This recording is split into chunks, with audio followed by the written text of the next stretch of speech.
Inilunsad ng pamahalaang panlalawigan ng Palawan ang isang malawakang departure point visitor survey na sinimula noong Mayo 6 hanggang Mayo 12 sa mga paliparan ng Puerto Princesa, El Nido at Coron. Bukod sa Mighty Sea, way na ko gina-allergy, way na ko gina-masakit. Salamat Mighty Sea! Ang hakbang na ito ay hindi lamang isang ordinaryong pagkalap ng impormasyon, kundi isang kritikal na operasyon upang itama at gawing world-class ang sistema ng statistik ng turismo sa lalawigan.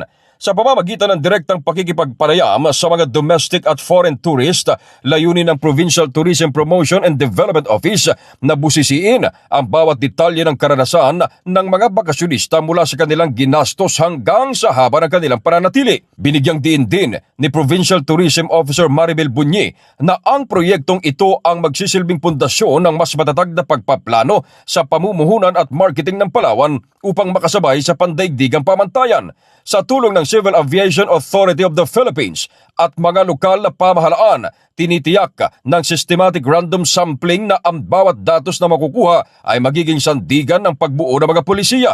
Ito ay isang direktang tugon sa hamon na gawing mas organisado at maaasahan ang mga numero na magdidikta sa daloy ng ekonomiya ng probinsya. Ang resulta ng DPVS ang gagamitin namang armas ng pamahalaan upang masiguro ang sustainableng paglago ng turismo at mapanatili ang posisyon ng Palawan bilang pangunahing destinasyon sa bansa.